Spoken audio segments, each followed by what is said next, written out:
Olá, bom dia a todos e todas que nos assistem nesta manhã de domingo. Que Deus os abençoe ricamente e que hoje seja um domingo alegre, um domingo de paz para todas as famílias, para todas as pessoas. Começando um novo mês, começando uma nova jornada, e a gente convida você a dar continuidade aos nossos estudos bíblicos que estamos fazendo na primeira carta de Paulo aos Coríntios. O tema é Igreja para hoje. Nós já tivemos algumas aulas anteriores. Você pode acessar aqui mesmo em nosso canal. Há uma playlist para isso e cada aula que a gente vai apresentando, a gente vai acrescentando a essa playlist. Então você pode assistir às aulas anteriores e se atualizar em relação ao nosso conteúdo. Nós já estamos chegando no capítulo 4 da carta e estamos fazendo isso gradativamente à medida que a gente progride na nossa leitura, no nosso estudo, na nossa exploração do texto. Quero deixar com você algumas informações importantes sobre o nosso estudo. Nós temos na nossa igreja o hábito de utilizar apostilas para o estudo. E você pode ter acesso a essas apostilas em nosso blog. O link está aqui embaixo, bem aqui embaixo, nas descrições deste vídeo. Eu convido você também a se inscrever no canal, a curtir essa transmissão e compartilhar o link em suas redes sociais. Isso vai ajudar que a nossa igreja possa abençoar outras pessoas com o estudo da palavra de Deus. E nós cremos que estamos oferecendo a você e a todo o reino de Deus o melhor do nosso trabalho, todo o nosso empenho, o nosso esforço no estudo da palavra de Deus. Eu vou colocar aqui já de imediato a apresentação, porque também é outro conteúdo que nós trabalhamos na nossa igreja. Tudo aquilo que você acha lá na apostila é colocado na apresentação. Ela já está aqui do nosso lado e você pode acompanhar as aulas através dos textos, das falas que vamos fazer daqui por diante. Bom, vamos até lá? Nós estamos na nossa quarta aula sobre a primeira carta aos Coríntios. É a quarta aula porque a primeira foi a apresentação. E nós estamos seguindo gradativamente os textos da palavra de Deus conforme eles vão se apresentando. Então, gente, se você está com a apostila na mão, fique à vontade. Se você só tem a Bíblia, fique à vontade também. Mas se você não tem nem a apostila, nem a Bíblia em suas mãos, preste atenção, fica com a gente até o final e você vai aprender muita coisa interessante nessa aula de hoje. O tema da aula de hoje é o que une as pessoas na igreja. O que faz as pessoas estarem juntas, o que faz a gente ser a igreja que a gente é. Igreja Batista da Orla Oceânica. Por que você está com a gente? Por que você acompanha a igreja que você pertence? Porque você é membro dela. Muitas pessoas vão explicar que é por causa das origens, porque nasceu na igreja, porque cresceu na igreja, não sabe ser de outra denominação, é daquele jeito. Eu acredito que há uma variedade de explicações para que as pessoas se sintam acolhidas numa igreja e pertencentes a ela. O sentimento de pertença ele tem uma infinidade de fatores, né, que não vem ao caso aqui a gente fazer um estudo sociológico, antropológico, por que as pessoas fazem parte da igreja. Mas o apóstolo Paulo faz uma coisa muito interessante. Ele fala que a igreja é o lugar da gente se sentir bem. A igreja é o lugar onde a gente se sente acolhido, onde a gente é povo de Deus. E não importa o que aconteça, não importa se as pessoas te tratam bem ou se te tratam mal, se você é respeitado ou se você não é respeitado. O fato é que a igreja é o lugar onde a gente está ali para fazer a nossa parte e não para que as pessoas façam a parte delas em nosso favor. É isso que ele vai tratar, de uma igreja onde eu me sinto à vontade, onde eu permito que Deus use a minha vida para abençoar outras pessoas. Então eu vou fazer a leitura do texto que serve de motivação para a gente. O que se requer destes encarregados é que sejam fiéis. O que Deus espera de mim e de você como membro da igreja, como pessoa usada por Ele na comunidade de fé que a gente faz parte? Que a gente seja fiel. Esse é o ingrediente que talvez esteja faltando em muitas pessoas que compõem a Igreja de Jesus nos dias atuais. Falta fidelidade. Mas que tipo de fidelidade é essa? Fidelidade ao líder? Fidelidade à instituição? Fidelidade a uma crença? Ou uma fidelidade a Deus? São coisas distintas. Nem sempre quando você segue um líder, você é fiel a Deus. E nem sempre quando você é fiel a uma crença, você é fiel à instituição que a representa. E vai por aí afora. Fidelidade em uma área não significa fidelidade nas outras. Uma pitadinha para a gente aquecer o nosso pensamento. Se você quiser colocar aí um comentário, o que você acha que é uma pessoa fiel? O que significa ser fiel para você? Anota aí, acho que vai ser importante a gente debater sobre esse assunto, mesmo que seja assim virtualmente, através do chat do YouTube. Ou nos comentários, que você pode colocar logo aqui embaixo também. Então, gente, vamos adiante nessa reflexão. A igreja tem divisões? Tem, toda ela. Não existe nenhuma igreja, meu irmão, minha irmã, que não tenha divisão, que não tenha grupinho, que não tenha aquelas relações de afinidade. Não existe. Essa igreja não existe. Diante das divisões, então, que existem na igreja, que são reais, Paulo vai sentir a necessidade de fazer uma defesa do princípio que orienta a liderança da igreja. O que é que faz com que as pessoas se sintam unidas através da pessoa do líder?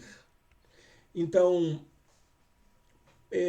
há um aspecto que o cristianismo assumiu que fez muito mal à sua história.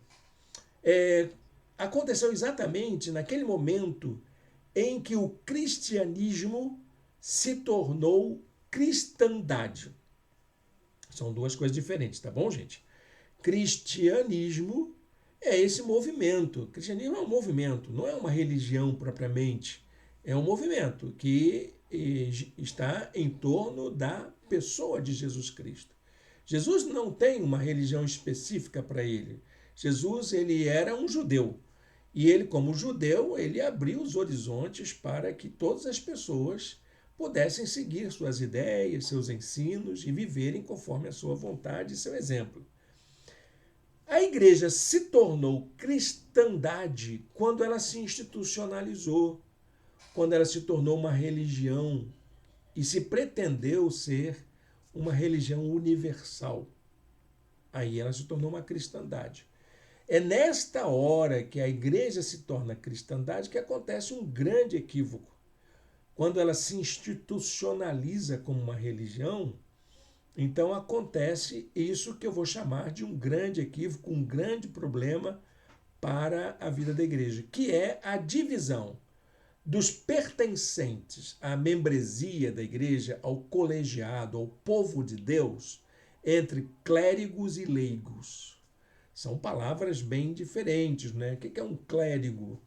O clérigo é um sacerdote, é aquele que recebe uma ordem sobre a sua função. Ele é um ministro ordenado. E o leigo? O leigo não é aquela pessoa que não sabe nada, muito pelo contrário. Há muitos leigos que são muito mais entendidos na teologia, na história da igreja e nos assuntos relativos à fé do que muitos clérigos.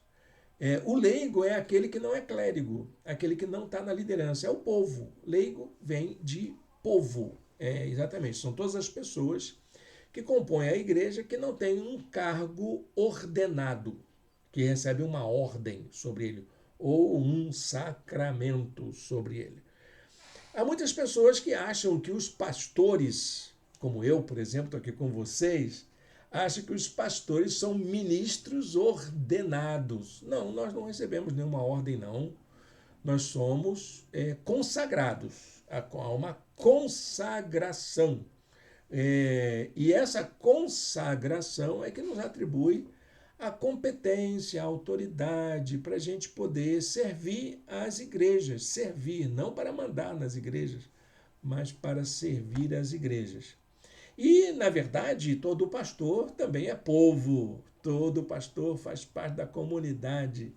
Ele é um membro da comunidade. Então, gente, para a gente entender bem isso, o que é um clérigo mesmo, hein? Religiosos especificamente consagrados para determinados ofícios. Acabou significando autoridade. Clérigo é a pessoa que manda na igreja. E o que é o leigo? São as pessoas comuns que compõem o corpo de Cristo. Acabou significando alguém sem conhecimento. Está errado. Leigo não é ser sem conhecimento. É não ter aquela ordem específica para exercer a função sacerdotal. Só isso. Mas é um privilégio ser um leigo, viu? É uma honra, não é uma humilhação. Hoje a palavra é usada muito pejorativamente. Muitas vezes vai dizer que uma pessoa é desconhecedora de determinado assunto, mas não é isso. Dentro da igreja não existe esse espaço para essa discriminação, porque todos nós fomos chamados do mesmo modo por Jesus para fazermos parte do seu corpo. Todos nós compomos o corpo de Cristo da mesma forma, do mesmo jeito. É essa característica do corpo de Cristo que faz com que todos estejam ligados uns aos outros e façam acontecer o ministério da igreja. Da igreja. Então, gente, estes termos, clérigo e leigo, são totalmente estranhos à mensagem do Novo Testamento. O Novo Testamento não tem estas expressões, nem clérigo, nem leigo. Tem pastores, tem bispos, tem presbíteros, tem diáconos, mas clérigo não. Tem diferentes funções, tem profetas, tem apóstolos, tem doutores, mestres, mas não tem clérigo. E não tem leigo, tem a comunhão das pessoas, tem o corpo de Cristo. Esse sim está lá na igreja. Então, o Novo Testamento, e muito menos nos discursos de Jesus, existe essa expressão e essas duas palavrinhas estranhas. Elas são estranhas à mensagem do Novo Testamento. E são estranhas ao ensino de Jesus. Eu não sei de qual a religião que você faz parte, mas esse é um princípio orientador da Igreja Batista. A Igreja Batista ela entende dessa forma, de que ela não tem ordens religiosas. Até tem a ordem dos pastores, mas não quer dizer que eles sejam ministros ordenados, como se fossem de uma ordem especial. Eles são, a ordem dos pastores existe como existe a ordem dos advogados, por exemplo, que é um colegiado de pessoas que trabalha para fortalecer a comunhão, para fortalecer o congraçamento entre eles, para trabalhar pela uniformidade da ação pastoral, mas não para dizer que estão uma casta especial de pessoas intocáveis, que não pode ser substituída, agredida, duvidada. Olha, gente, tese da infalibilidade papal só existiu lá no concílio, não sei das quantas, no século XIX, que foi uma das coisas mais dolorosas na história da igreja. Então, não cabe a gente repetir esse modelo para pastores nas igrejas locais. Pastor é um membro da comunidade, é uma pessoa comum, é uma pessoa que foi preparada, claro, e foi consagrada para cuidar do rebanho, mas não é de uma ordem diferente do povo de Deus. Isso precisa ficar bem claro para a gente, tá bom, gente? Acho que precisa ficar bem claro, não é? A gente precisa entender isso, que tem tanto pastor aí se demonstrando autoridade, não toquem no ungido do Senhor, etc.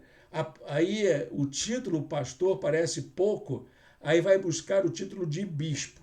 Aí o título de bispo parece insuficiente, aí vai procurar o título de apóstolo.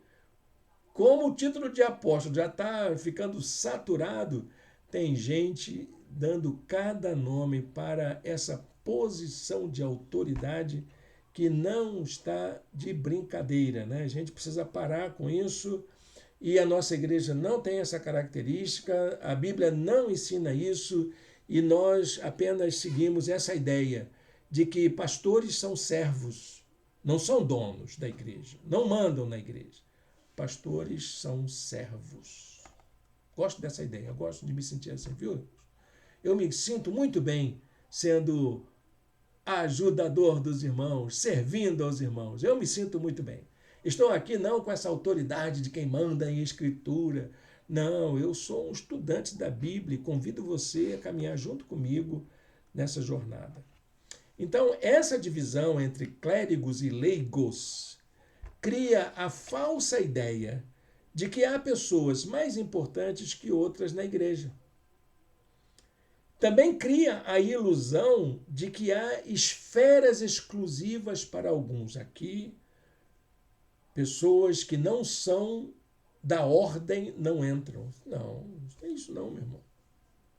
Igreja não é lugar para isso. Igreja é lugar para a gente servir, para estar em comunhão.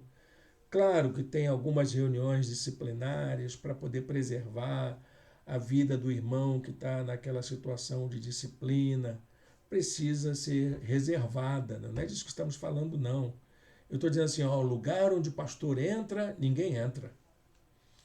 Então a gente precisa ter cuidado com isso, né? É um cuidado que a gente tem para a gente poder preservar essa unidade da igreja. Então, as relações na igreja não se baseiam em uma hierarquia. Isso é uma coisa também que foi criada, porque é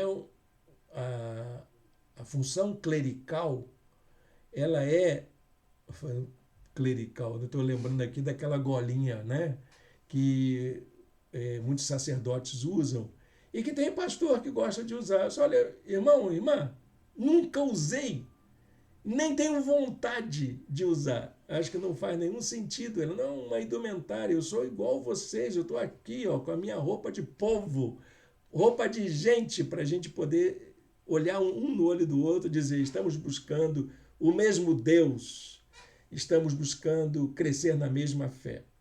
Então, as relações da igreja não se baseiam nessa hierarquia, porque o clericalismo é isso. É você saber que tem um sacerdote aqui embaixo, daqui a pouco tem um que manda, o outro que manda, o outro que manda, o outro que manda e o que manda em todo mundo. E a igreja não trabalhou assim. Essa é uma solução humana para que a organização pudesse funcionar, mas não que seja uma necessidade. A hierarquia é muito própria do militarismo, de alguns setores da atividade social, que, para cumprir suas funções, precisam disso. A igreja não. A igreja não precisa disso, não. Isso nunca foi útil. Aliás, sempre foi motivo de discórdia, de perseguição, de cerceamento da liberdade de pensamento. Essa hierarquia sempre foi nociva. Então, o que nós temos na igreja é uma diversidade de funções. Nós não precisamos fazer a mesma coisa na igreja. Imagina se todo mundo fosse pregador na igreja. Olha, ia faltar ouvinte, né? Ia faltar ouvinte. Mas tem o pregador, tem o cantor, tem o solista, tem o instrumentista, tem o que cuida da limpeza, tem o que cuida da educação, tem o professor, tem o que recebe lá na frente, tem a que distribui os panfletos. Enfim, tem função para tudo na igreja. A gente estava fazendo uma vez um levantamento quando nossa igreja estava se reunindo no espaço dela, né, antes da pandemia. Nós tínhamos na nossa igreja muitas funções e que a gente precisava fazer um treinamento, uma capacitação periódica para todo mundo trabalhar em harmonia, as coisas se encaixarem e tudo funcionarem como uma grande engrenagem. Mas não tem ninguém mandando em ninguém, não. Igreja é comunhão. Na igreja somos todos iguais. Então, Paulo precisa esclarecer isso. É isso que Paulo quer esclarecer. Ele está fazendo uma defesa do seu apostolado. E ser apóstolo não é ser o chefe da igreja. Ser apóstolo não corresponde a uma posição soberana. Isso Paulo deixa bem claro. Com uma unção especial para tal coisa.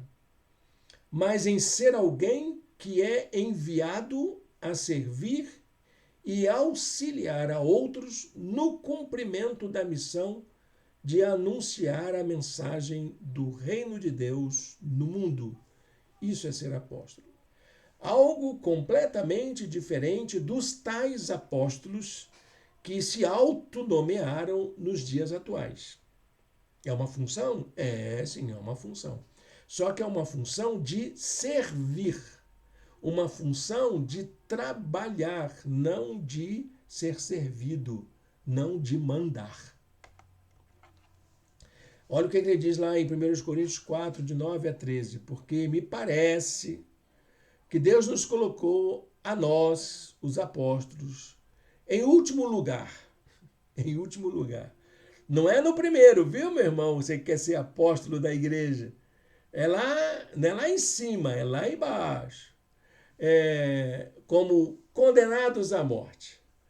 Até agora, nos tornamos a escória da terra, o lixo do mundo. Quem é que quer ser isso? Quem que quer ser tratado como lixo? Apóstolo é isso, meu irmão. Apóstolo é isso, minha irmã. Apóstolo é ser servo. E muitas vezes ser desprezado e ocupar os lugares mais inferiores se tem uma hierarquia que possa ser seguida. Escória da terra, lixo do mundo. Tem apóstolo aí que vai ficar muito chateado quando lê esse versículo do apóstolo Paulo. Quando chegar lá no céu, se chegar, né? Vai ter que cobrar alguma conversa com o apóstolo Paulo. Que história é essa, apóstolo? Você diz isso da gente?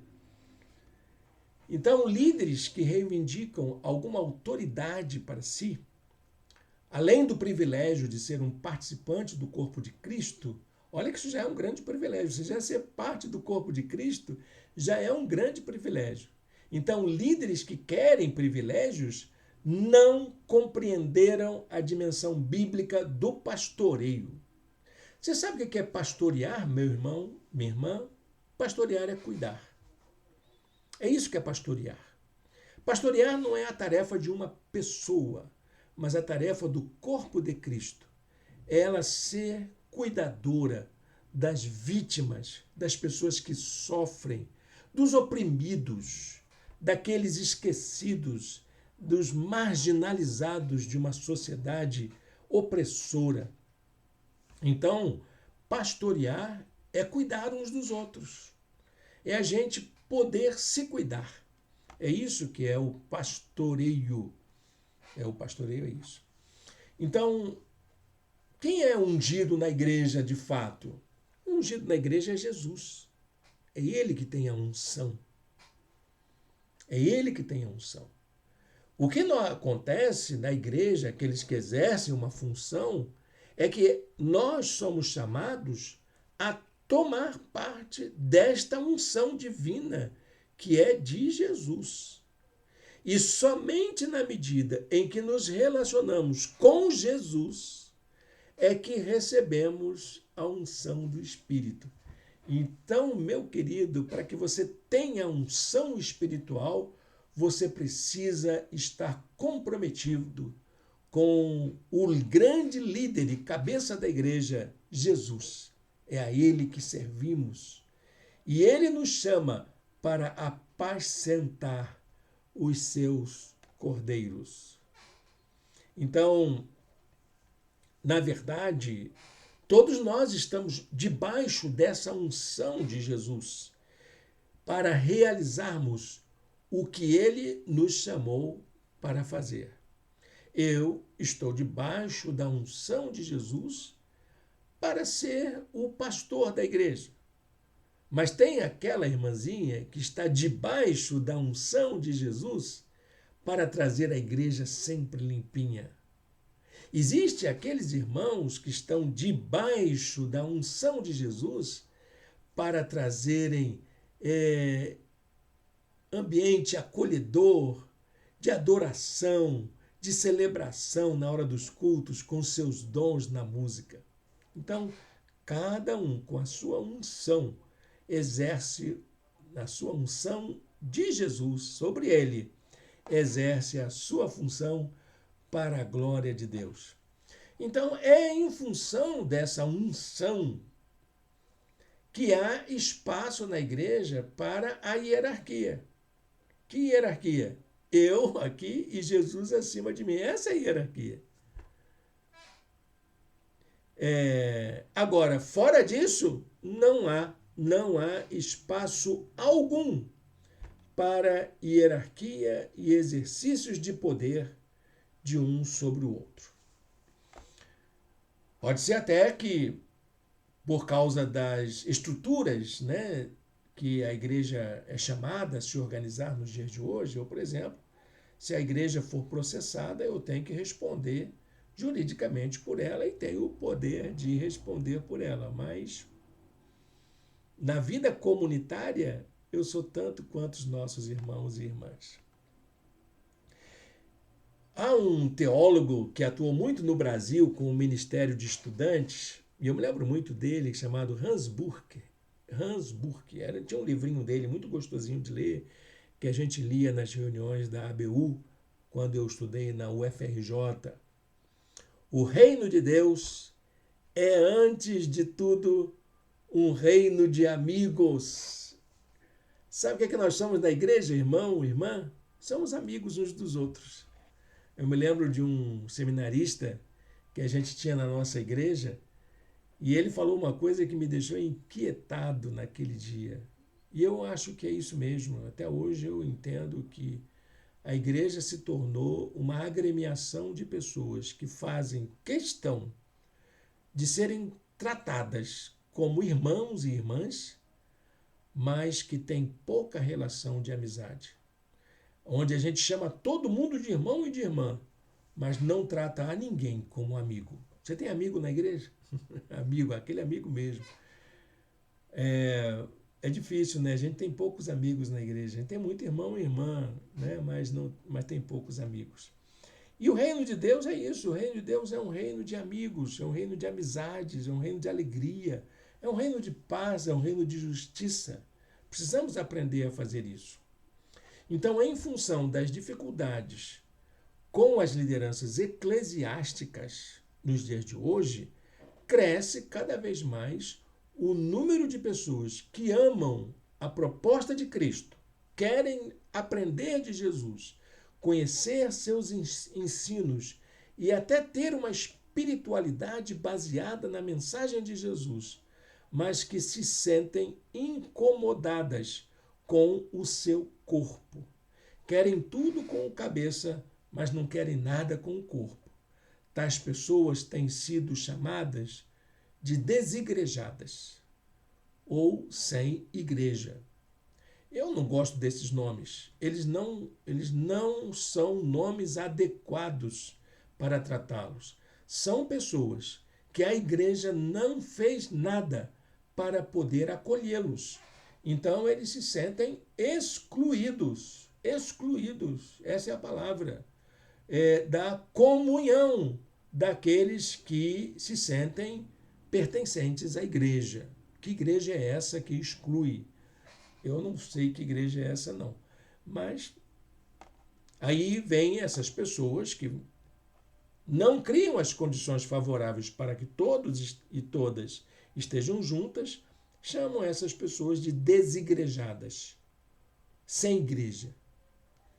Não, não cabe. Eu não uso esses nomes. Eles não são adequados. Então, gente, o que é que nós temos? Nós temos um número cada vez mais crescente de pessoas que se apresentam como não pertencentes a uma agremiação chamada igreja, mas se sentem acolhidas pela fé evangélica. Então, de acordo com o censo de 2010, pelo IBGE, o número de evangélicos que não pertencem a uma igreja corresponde a 14% do total, abrangendo mais de 4 milhões de pessoas em todo o Brasil. Isso era em 2010. Estamos aguardando a chegada do censo de 2022. E esse número tende a crescer cada vez mais. Então, em lugar de abandonar a igreja, o melhor caminho é a gente buscar novas formas de ser igreja. Aquela forma engessada já não cabe mais. E existem outras possibilidades de também sermos igreja. Então, como que as pessoas podem se sentir acolhidas na igreja? Ou reconhecidas como pertencentes à igreja? Como que a gente pode desenvolver esse senso de pertença à vida da igreja? Bom, o que é que nos identifica na igreja não são nossos títulos. Então, não é porque eu sou pastor que eu sou da igreja. Não são nossos cargos. E nem são os elogios que a gente recebe lá na frente do pastor, não. É bom a gente receber uma adulaçãozinha, né? Mas não é isso que faz a igreja, não. O que faz a igreja? Primeiro, a nossa disposição de servir. Antes do cargo, antes do título, antes das honrarias, servir. Servir é um princípio, é básico. Todos e todas deveriam ter a iniciativa de servir. Comecei a frequentar uma igreja, eu não tinha cargo, e eu procurei um pastor, o pastor da igreja. Ele disse, olha, o que tiver que fazer, pode me chamar, eu estou aí para ajudar. Precisar de ajudar na limpeza, em qualquer serviço, eu estou aí para ajudar. E um dia a secretária ligou, Irene, eu estou de férias. Preciso de alguém que venha aqui passar essa semana para atender telefones. Você pode vir? Claro! Eu tinha tempo, dedicava algumas horas do dia para poder ir na secretaria da igreja e atender telefonemas.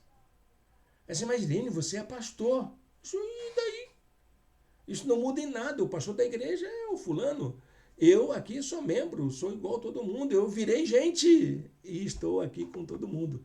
Essa disposição de servir, ela antecede qualquer titularidade, qualquer nomeação e qualquer honraria. Servir não é uma coisa fácil de fazer. Só a graça de Deus pode nos fortalecer e encorajar a servir. Paulo vai usar duas expressões que se referem à vida de escravo. É o escravo. Servir tem a ver com escravidão. E em grego são as palavras hipereta, que é o remador das galés greco-romanas, que era o trabalho escravo mais humilhante. E ele diz que a gente é isso. E o oikonomos, que são os mordomos, que era o trabalho mais honrado de um escravo quando ele ganhava a confiança do seu senhor e o senhor entregava para ele a chave da despensa da casa, para ele suprir a casa e os demais escravos dos suprimentos para os seus trabalhos. Quem é você? Um ripereta lá no porão de um navio trabalhando acorrentado ao remo ou um mordomo, um oikônomo? Quem é você? Não importa, todos nós somos escravos, estamos servindo do mesmo modo, estamos na mesma condição. Interessante que a palavra traduzida para ripereta na nossa Bíblia é ministro. Aí a gente enche a boca, né? Ministro. Quem é você? Eu sou ministro do Evangelho. que é ministro mesmo? É o escravo mais humilhado dentro da escravidão. Ou então, a palavra oikonomos, que é traduzida por um mordomo. Quem é um mordomo? Aquele que assassina. Nos livros da Agatha Christie, né? Que sempre o assassino é o mordomo. Não, mordomo não é isso não. Mordomo é o que serve as mesas, é o que arruma a casa, é o que cuida da criadagem, que cuida da despensa. É alguém de confiança do Senhor. Então, gente, preste bem atenção nisso. Portanto, que todos nos considerem como servos de Cristo. Não importa se você está numa função mais humilde. Não importa se você está numa função mais elevada. Que todos nos considerem como servos de Cristo e encarregado dos mistérios de Deus. Encarregados dos mistérios de Deus. A segunda coisa que a gente precisa fazer é cuidar da nossa fidelidade, ser fiel, que foi aquela pergunta inicial. O que é ser fiel? Você anotou aí? O que é ser fiel? O que é agir com fidelidade? O cristão precisa ser uma pessoa confiável. Ser fiel é isso, ser confiável. Se alguém deseja honra no serviço cristão, deve demonstrar confiabilidade, fidelidade aos propósitos de Deus em todo o tempo. Não fidelidade a mim, como pastor da igreja, a estrutura da igreja, a denominação, a isso ou aquilo, mas ser uma pessoa de confiança, em que a gente deposite a nossa confiança, em que Deus possa também contar com a gente para a realização dos seus propósitos. O que se requer desses encarregados é que sejam fiéis. Também tem o compromisso do exemplo, Pessoas que atuam na igreja, que fazem parte do corpo de Cristo, precisam exercitar um modo de vida que possa ser imitado. E aí, se todo mundo na igreja agisse como você, será que daria certo? Eu tenho minhas suspeitas com a minha conduta. Será que todo mundo fizer como eu faço? Vai dar certo? Então a gente precisa ser um exemplo a ser imitado. Paulo não era alguém perfeito, mas ele estava em busca de melhorar a cada dia. E é isso que precisamos imitar. Quando ele diz, portanto, suplico-lhes que sejam meus imitadores. Por quê? Paulo era um bom exemplo? Provavelmente não. Acho que Paulo devia ser uma pessoa muito chata, falante, prolixo, autoritário, mas ele tinha uma coisa que fazia com que a vida dele fosse uma bênção nas mãos de Deus. Ele procurava imitar a Cristo. Ele procurava seguir o exemplo de Cristo. Então, por isso que ele diz que a gente deve ser imitador dele enquanto imitador de Cristo. E é isso que importa. Bom, para a gente encerrar a nossa aula de hoje, quero deixar uma ideia para a gente pensar durante a semana. As relações entre as pessoas na igreja precisam ser expressões do poder de Deus entre nós. A maneira como nos relacionamos precisa ser um retrato do cuidado de Deus sobre a nossa vida. E é esse cuidado amoroso, misericordioso, compassivo, perdoador do Pai para com seus filhos é que devem caracterizar as nossas relações. Guarde com você durante essa semana este versículo.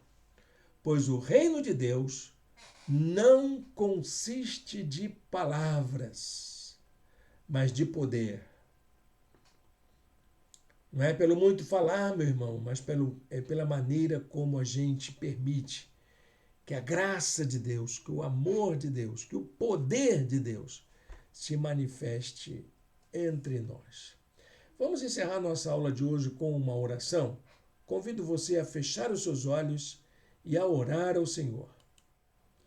Senhor Deus, eterno Pai, muito obrigado, Senhor, por esta lição de hoje, pela tua graça maravilhosa, pelo teu amor, e ajuda-nos, ó Deus, a sermos participantes do teu corpo de maneira responsável e consciente.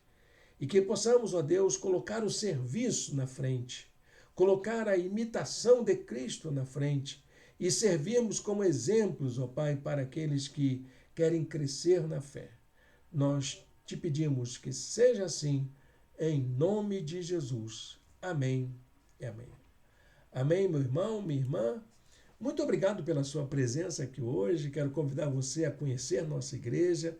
Nós estamos nos reunindo na rua Doutor Paulo César, 150, ali atrás do Instituto Abel. Será importante ter você com a gente. Você é o nosso convidado, a nossa convidada especial para essa caminhada com Jesus. Nós seguimos Jesus e convidamos você a seguir Jesus com a gente. Hoje é um dia especial, é o dia da ceia do Senhor. Eu convido você a celebrar a ceia com a gente hoje. E também é um dia especial porque nós vamos começar uma nova série de mensagens. Os cristãos do mundo inteiro estão unidos em defesa da nossa casa comum. É o tempo da criação. Todos os anos, nossa igreja elabora uma série de mensagens. E nós vamos continuar esta iniciativa de termos uma série de mensagens relativas ao tempo da criação.